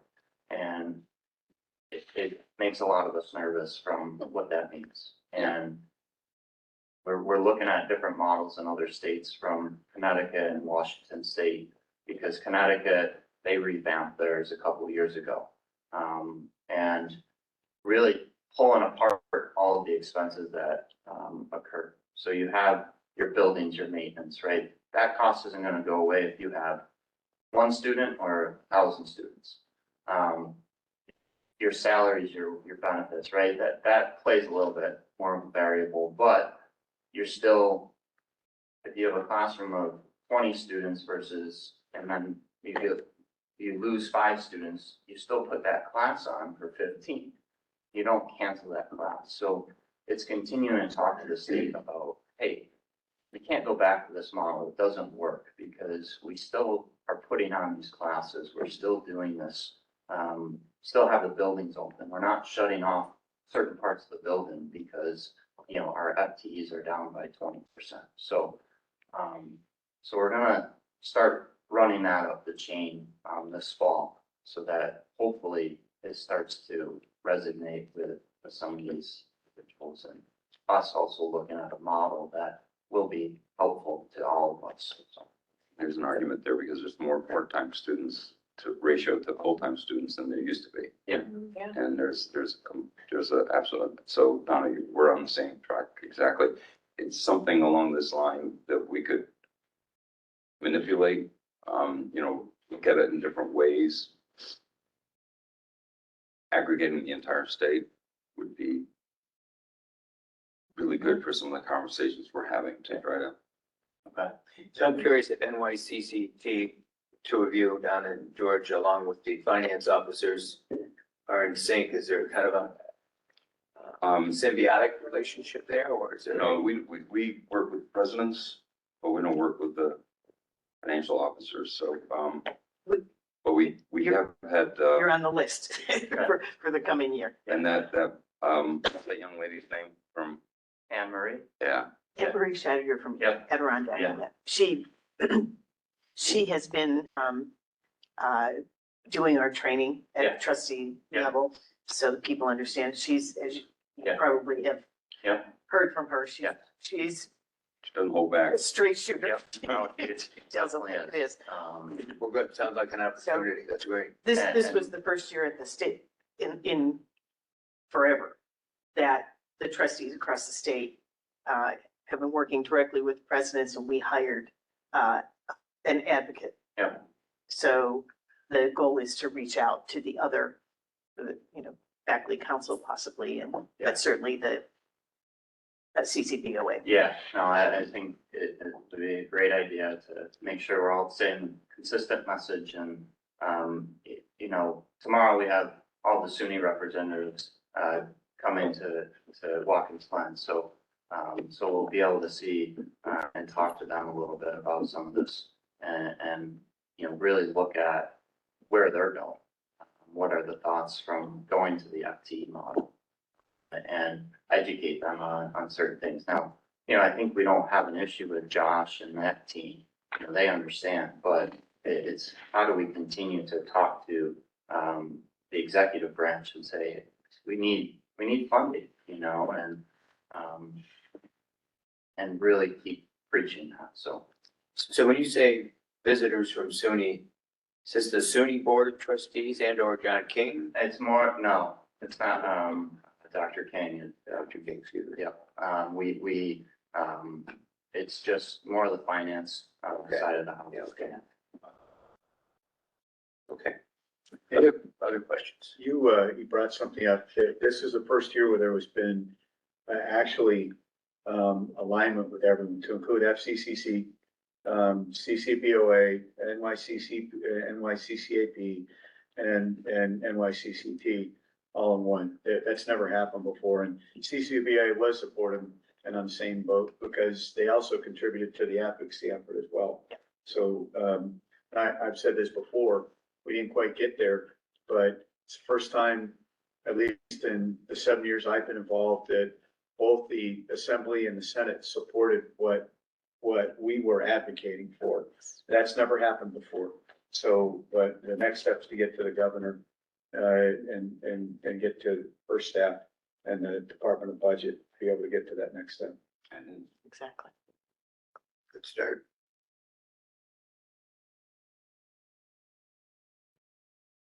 This is our fund balance reserve, so I've projected where we think that we're gonna fall out for 23-24 up to the 11.8 million, so it's on the upper right-hand side of the slide, but just to kind of show the growth of our fund balance, and a lot of this has to do with the stimulus funds that we've received, so,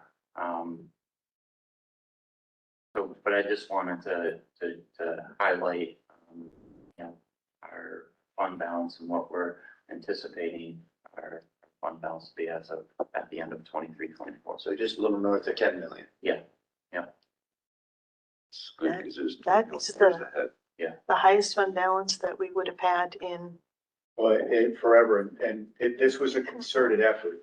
We were at just below 6 million at the start of COVID, and that's, Jason and I talked, it's kind of an artificial year on that 1920 because there was an accounting issue, and I remember even specifically we were told it was really an accounting issue, not the, not, it was really a drop that much. It was, we were really at 5.6 or 5.7 million at the end of that year. But this was a concerted effort to build up the fund, but also do good things, knowing that we had turbulence coming, and it's coming, gonna come quick in the next few years. And to have, the reason for this was to build up, to not have to do what other schools are doing right now, which Jason just talked about. We're not having to do layoffs that other schools are.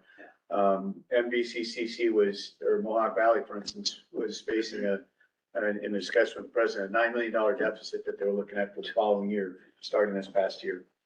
They were able to break that thing down and not do various things, but they still had to have 3 layoffs this year. And they've been laying off consistently year over year. I don't know what's better, taking little bits and pieces or doing something like this and building this up and seeing where we're going to go.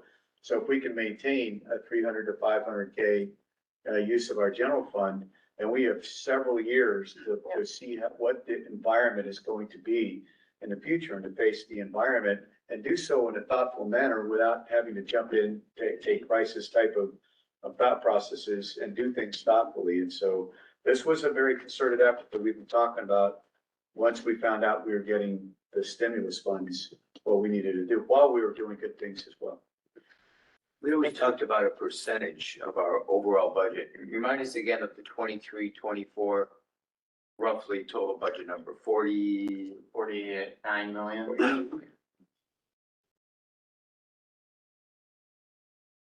20%. 20%, Ontario County, Rich, you know this, I think, they have a requirement, a charter requirement of their own to maintain 15% in terms of things. I can tell you that a general figure, and Jason would know this too, you want to maintain somewhere between 5 and 15, and we were at 10 kind of before. And so all this has done is given us the cushion to be able to thoughtfully manage the challenges that are coming over the next years. I might suggest we even revisit that percentage at some point. I mean, that 20% might be coming down, but I remember conversations of 12 to 15% being our comfort zone. Yep. Right. So might be something for a future. Dive a little deeper in something, but that's healthy. that's very encouraging You know, to see that. one of the other, talked about the Connecticut system and how they kind of look at their funding, but Washington State, someone brought it up that their 11th and 12th grade students that take college credit, actually, the state will fund that to the college. So they will reimburse the college 1.2 FTEs for those students that come and take college courses. So another avenue that we could look at from, how the state sets up their model in the future. Because as you look at that population, and a lot of people take advantage of it, but when you look at your juniors and seniors that are getting that college credit from here, do they then come here, or are they already got their enough credits to go to a 4-year school and then bypass us? So just another avenue that we could look at as far as from a state aid funding piece. So but just interesting how other states have attacked certain Very interesting. aspects. So it's just a chart that again shows, almost 75% of our overall expenses are related to personnel and employee benefits. We did see a 13.5% increase in our overall cost for employee benefits in the upcoming year. That's basically industry standard. We're seeing about 11 to 13.5% increase. So, you know, there are some mechanisms that we could look at in the future. Fully insured right now for employee benefits. Could we move to more of a self-insured or a captive? Again, another discussion, you know, community colleges were not part of the state program, but could the state provide some sort of funding to offset some of these costs? So just another thought that's been flowing around this week in CCBOA.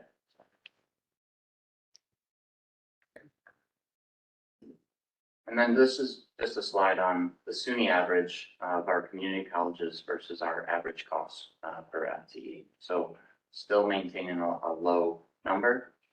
I feel that the spike that you see there is mainly related to the enrollment declines in our other community college partners. So their cost is increasing while we've kind of maintained a very consistent enrollment. So.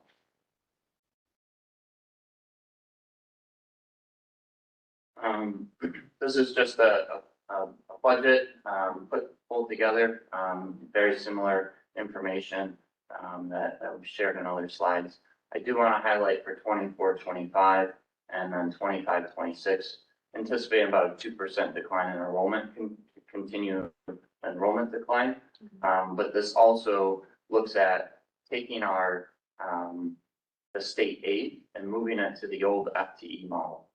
So that is, you know, I think it's $1 million impact there that you see between 23 and 24. So it starts to decline or our overall use of the fund balance is increasing that. Significantly, 100%. That's why, again, it was so important to build up that fund. Right. It's gonna buy us 2 or 3 years, if we're lucky, 4, but probably 2 or 3 years to figure out what's the environment gonna look like and how can we make the best decisions based in fiscally challenged environments.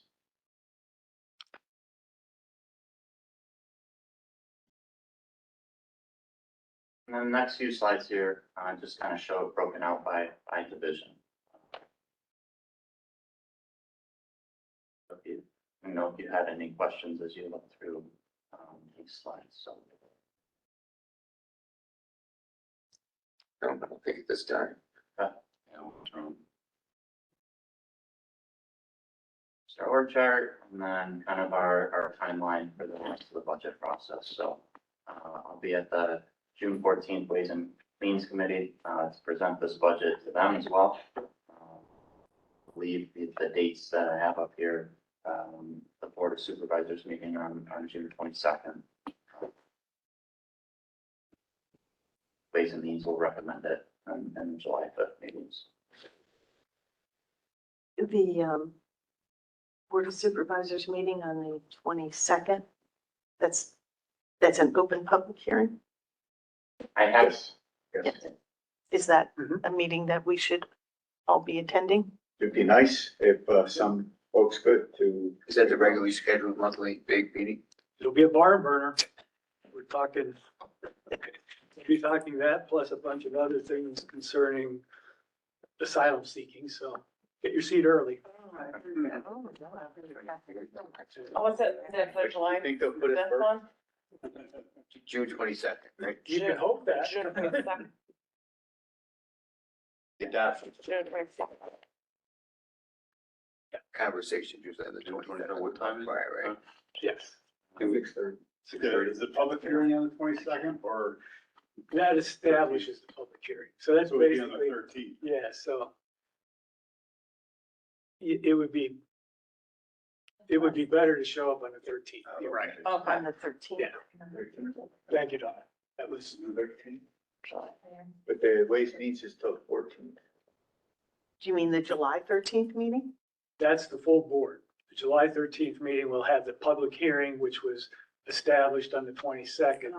And then they'll adopt the budget on the 13th also.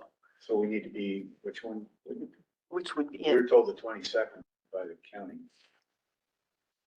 That's just. That's too late. That's When is it? establishment. June 22nd, you're saying?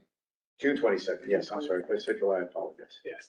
See, when I read that, that says to me, we're just passing a notice of a public hearing, Right. which will occur on July 13th. That they're gonna conduct a public hearing, but then they will adopt the budget. That doesn't give them time to change. I guess we have to double check. They gave us the 22nd. Change, we're not changing anything. And your office send us. Oh, don't turn around. Proceeds of Okay. environment. Where would our presence be best? Well, They all got the it. Ways and Means Committees, I'm not sure what the June 14th and the July 5th meetings, what will take place there. I know that you'll present the budget. Yeah. Which is probably the 14th. Yeah. The Board of Supervisors establishes the public hearing, and then Ways and Means will go back through it, recommend the budget resolutions, and then on the 13th, Board of Supervisors will adopt. The budget that's FLCC presented. budget. So it'd be the July 13th. Yeah. July 13th is the public hearing according to Kristen Voss. Okay. Yes.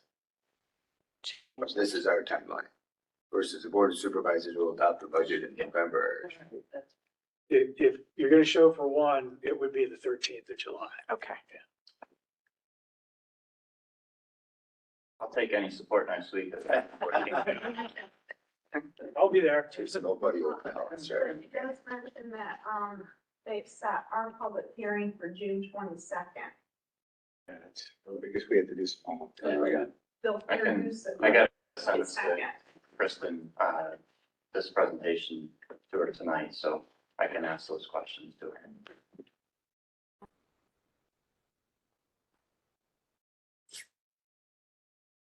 Other than this timeline, other questions for Jason? What else might you share? Completed your slides? Yeah. And then I have a boatload of resolutions, but Like 10 resolutions and a handful of information. Go right ahead. yes.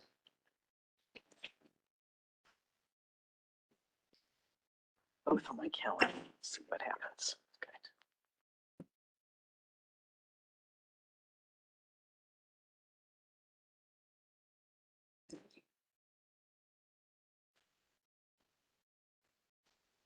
So we should adopt the budget. So again, we'll do that in the full meeting, right? Yeah.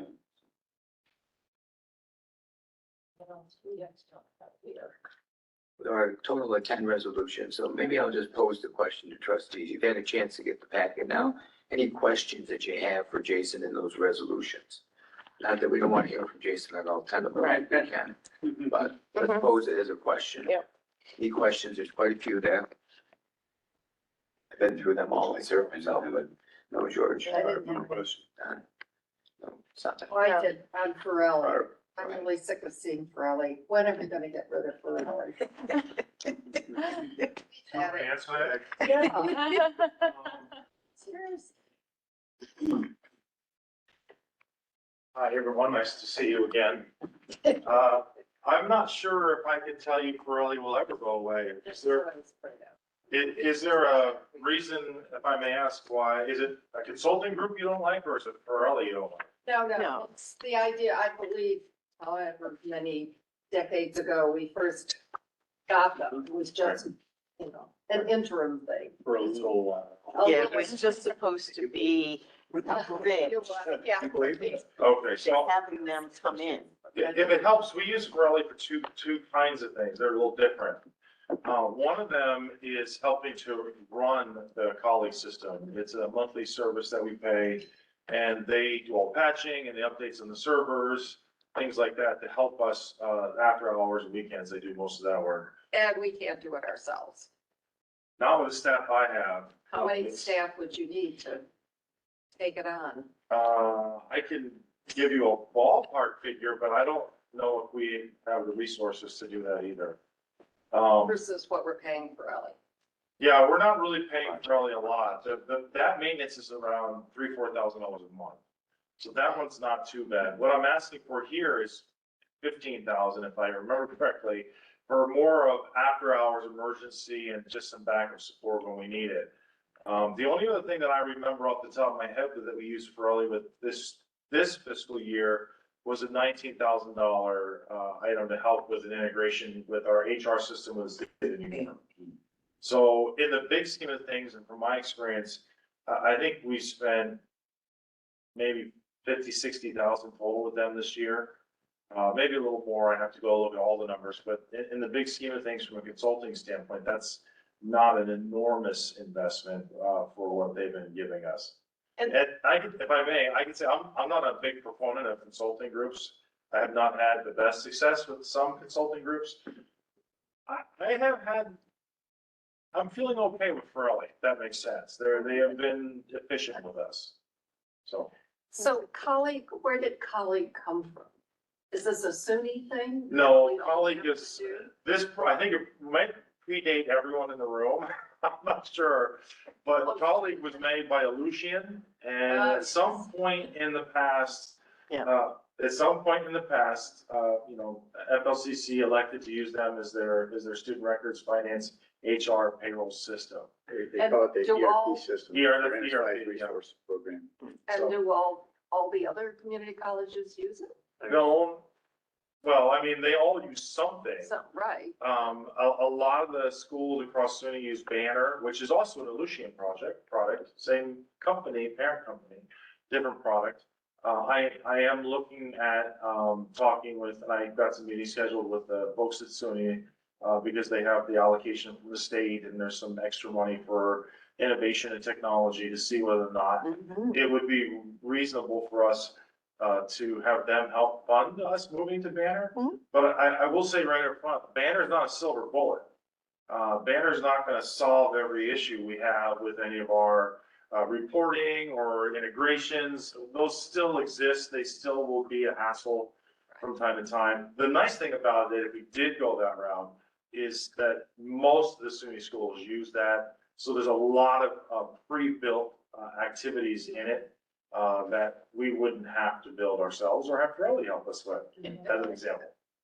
So, but it's not a simple endeavor, and if you ever want me to chat about that, I'm happy to give you some ideas of costs, timelines, impacts, but it's a 3 to 5 year endeavor to do something like that. Let's switch to Banner. Yeah.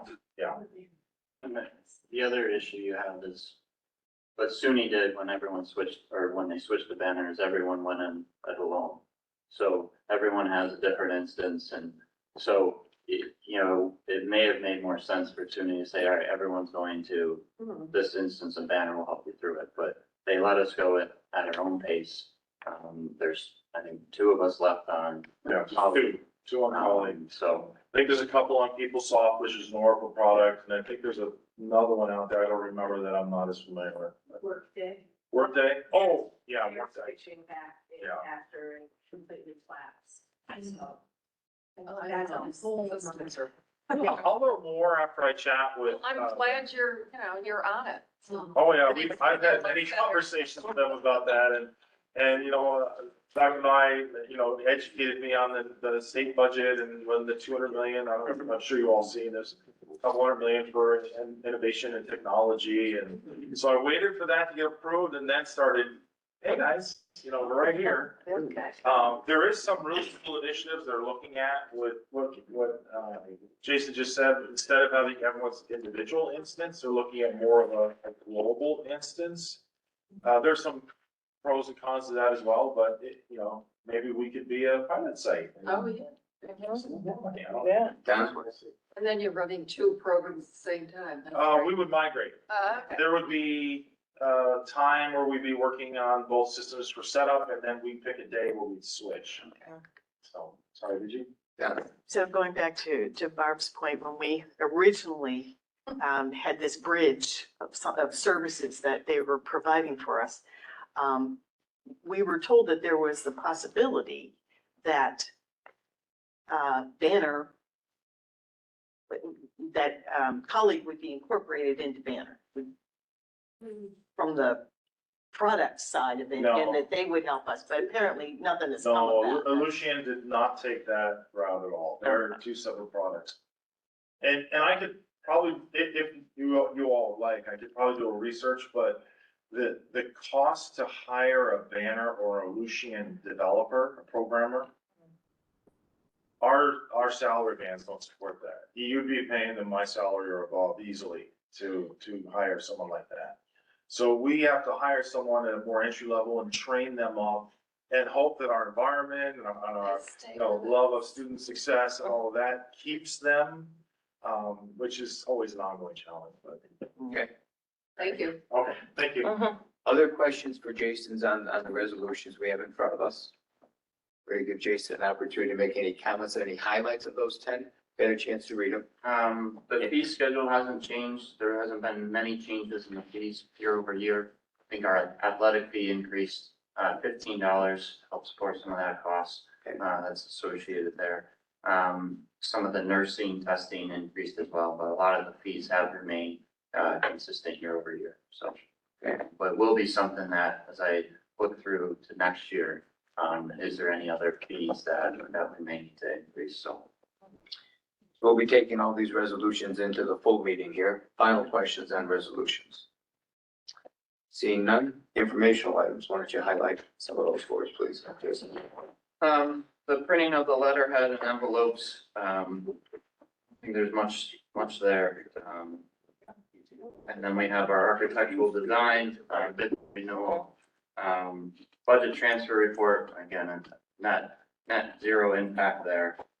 And something that I will want to talk about or go in further depth as far as what's brought here to present to you. Some of those budget transfers are very small. So, yeah, does this save us a page in the board packet? So, and then the CHRO search is ongoing. We've contracted out, but we do have Kim here, so. Final questions of Jason? Final items from you? Thank you very much. Thank you. We will adjourn this portion of the finance meeting. Yes. Facilities meeting. Chairman Dennis. I'm now gonna call to order our annual meeting. A good point. I guess we do need a vote to adjourn the meeting. Thank you. Point of order. So I do need a motion. Thank you, Rich. Second by Barb. All in favor? Aye. Thank you. Thank you. Okay, I'm gonna call to order now our annual meeting of the Board of Trustees. And we have 6 motion or resolutions. I'm hoping you've all had time to read them. And I'm gonna ask if you have any questions on any of them. Because I have a motion to take them all at once. May I block them? Yes, you may. Second. The only quick question is that on the meeting calendar, we don't have the Education and Planning Committee on that calendar. So we can do an addendum or Right, we'll make sure. for the next one in August. That's fine. It would be good to get that scheduled. Absolutely. And you have financial institution or depositories in there? I believe that's. Yes. Right, so. I am retired, but I'm still connected, so I'd ask that you pull that one out, because I will abstain from that vote. I'll move that. We pull that one as a block, or pull that from the block. Have a second? Sorry. All in favor? Aye. Okay, now we're gonna take a vote on the 5 that have nothing to do with depositories. We have a motion. So Moved. Second. All in favor? Aye. Thank you. Now on the official depository, I have a motion. So moved, Santa. Thank you. Second. All in favor? Aye. Any abstentions? 1. Thank you. May I have a motion to adjourn the annual meeting of the board? All in favor? Aye. Thank you. Our motion, I seconded it. Now we're gonna take a quick 15-minute break. Okay. Hooray. Yes. My stomach hurt. My stomach growling. Are you? Well, a little bit, with there, yeah, just some, maybe something. Yeah. So good, it's so good. You're looking very good. Same. My mom and let me do it. So good. You have a store on it. You do, huh? So I Yeah, I think was I had gonna texted actually, you at some point. I was about to. And, Okay. I saw one out there. and then I never got back to you because that was, my mind's just been in the.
I'd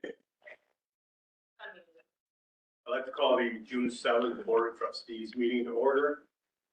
And this is the time I ask if there's anyone in the community that'd like to speak. Board meeting. Just a minute, let me check that out.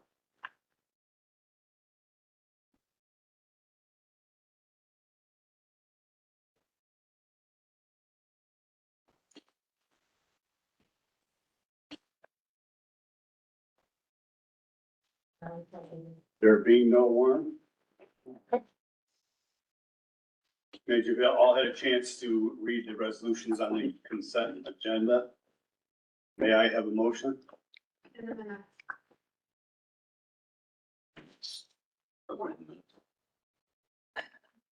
Minutes? Minutes as well.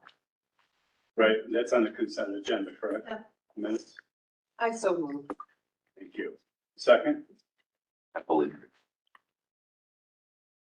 Is the depository in there? We'll pull that out. We already. I'll just abstain from consent. Go ahead, call the vote. But didn't we? No, that, have it- Yeah. it was at the annual meeting. that was the Oh, annual. Yeah, that's annual So meeting. it's not in. Right, okay, thank you. Okay, all in favor? Aye. Opposed? Thank you. Okay, old business. I certainly don't have any. And I don't have any new business. And Joan didn't give me a chair's report. So Brendan and I, we're right down to you. Okay, I just would like to discuss two things. One I'll highlight in my report and the other one will be, some news. And,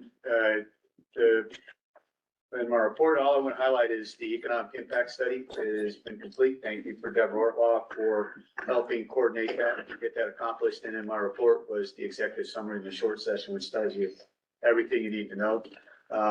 We did give that to the county, and we need to start advertising that. And so now that we, we're doing some good things, we need to connect this economic, impact report to the ad hoc meeting and how we're doing things with that as well. And get it, hopefully, I would like to have it inserted as a briefing to the county, but we need to work with Crystal Bolt first to do that.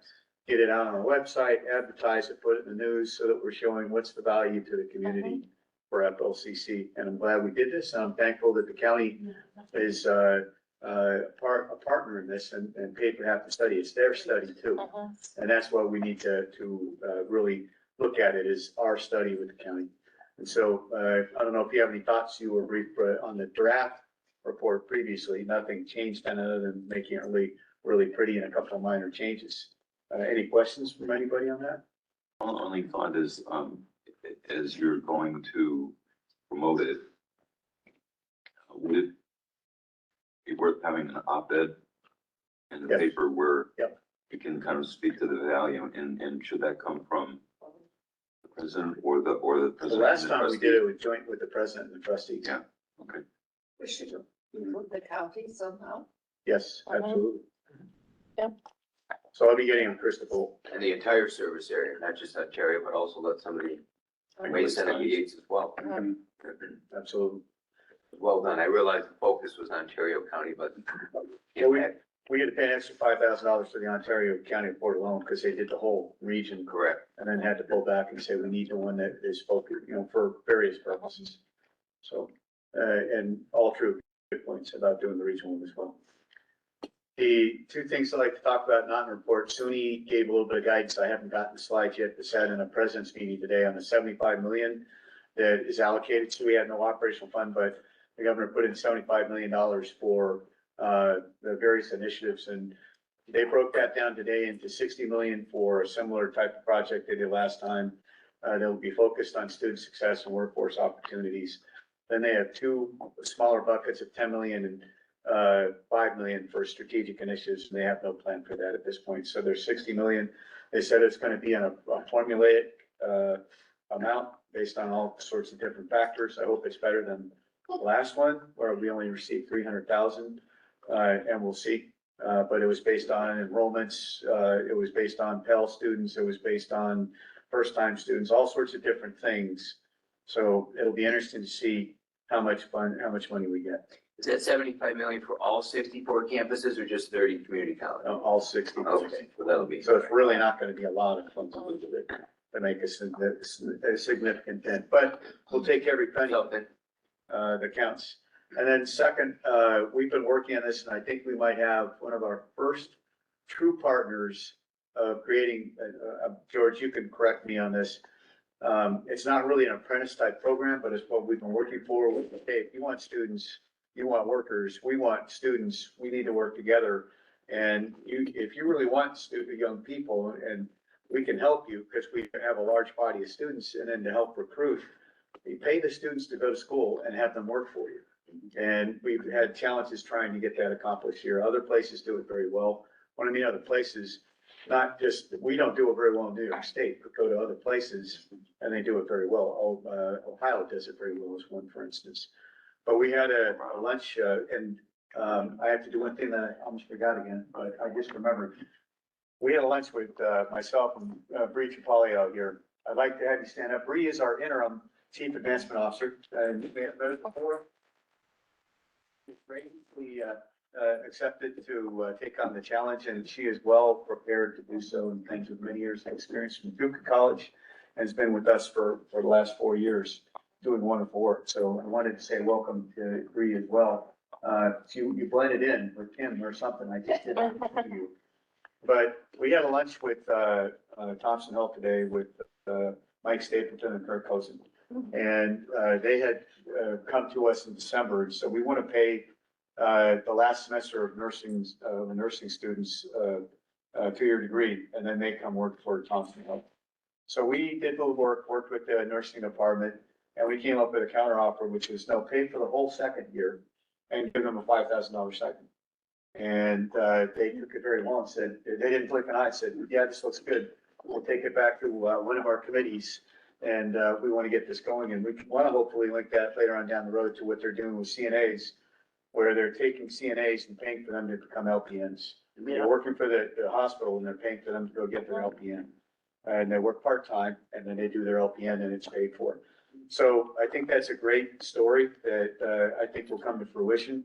We're getting ready to do a similar type of activity with another organization that will help 3 or 4 different programs. So that was really good news today. I've been trying to tout that, especially within manufacturing, for 6 years now, and haven't gotten that far in terms of that. So, but you get 1 or 2 or 3 going, and people find out about it, and they know it's successful, then it'll be helpful. And I think it will be a good synergy type of effort between business, hopefully the county and us. And it's also a great recruiting tool for our students to get more students to come here, because you have these cool type of activities where you get a great job, you get paid to go to school, and everybody wins. And we have capacity in the nursing program. What's that? We have capacity in the nursing program. Oh, absolutely. They were looking for 5. We offered 5 students for this program. They said they may take up to 10. Wow. Good. Did I miss anything, leave anything out? Okay. You just say that in public. So. Yeah. Thank you. We'll go on to committee and liaison reports. We'll go down to board development. We do not unfortunately have anything to report at this time. We will continue to work over the summer though, so. Okay. The association, my report was written in the packet.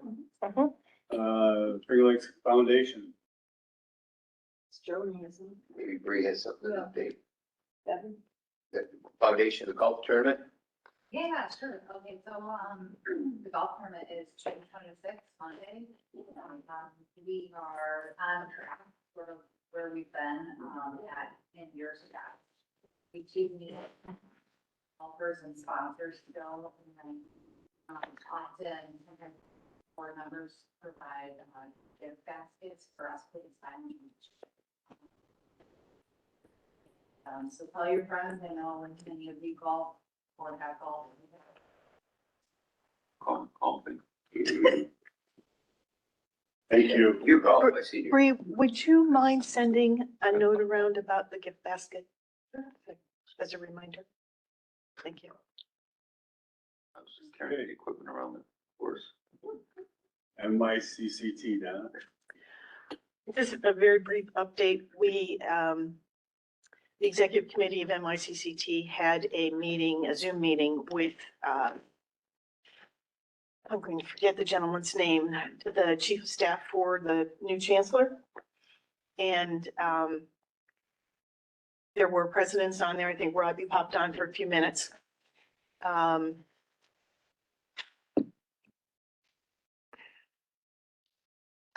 can say that I didn't come away terribly impressed. A few of us stayed on afterwards, and most of the trustees said they didn't ask a question. They left it up to the presidents because everybody was trying to hold in their, that they were afraid they were going to say something that they would regret. The chief of staff kept talking about a sustainable budget, predictable and sustainable, over and over again for community colleges. So we were all scratching our heads as to why they weren't really talking about things that were sustainable and predictable the way that we were asking for. We didn't get a lot of answers. I have to give the president at Monroe Community College, Deanna. Yes, she was probably the most tactful person I have ever seen in her being grateful that he was meeting with us, but she had additional questions. And I don't believe that any of her questions were truly answered. It was a disappointing session. We had asked to meet with the chancellor and were passed off to the chief of staff. So we didn't think that was a great sign, but we will continue. We will continue our work with that. We did have a meeting, a board of directors meeting for the organization at Hudson Valley Community College. It's our sponsor. In April, I'm calendar challenged, George. I don't really know if you remember the date, but it was on Saturday in April, early April. And thank you, George, for driving. We went over. There were some last minute cancellations, so we didn't have quorum, which is why I believe some of you may have seen a note that went around, maybe not, asking for approval of the budget and a few other things. Which I can certainly send to you so that you see the financial reports. We did have, Johanna came and spoke via Zoom and spoke. She was talking about workforce development, and we got to the point where we were discussing apprenticeships, and George offered to be of assistance, to at least provide some of his expertise. And I understand that somebody from her office did reach out to George, so that will be pursued. And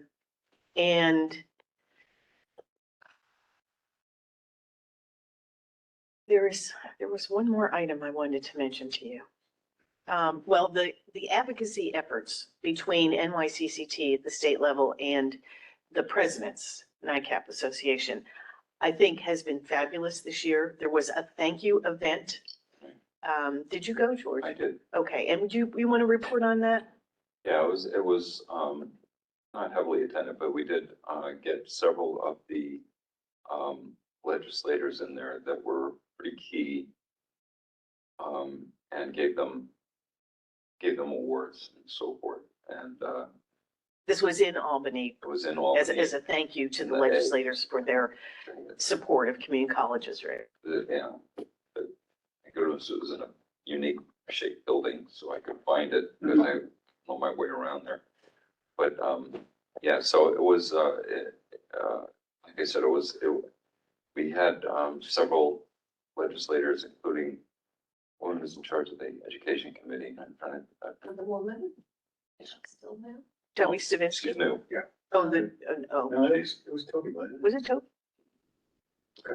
She's originally from, I can tell you everything about her, but I can't remember her name. But, she's brand new to it. She just took over or is taking it over this year. Okay. So, it was a good chance to get to meet some of these people face to face.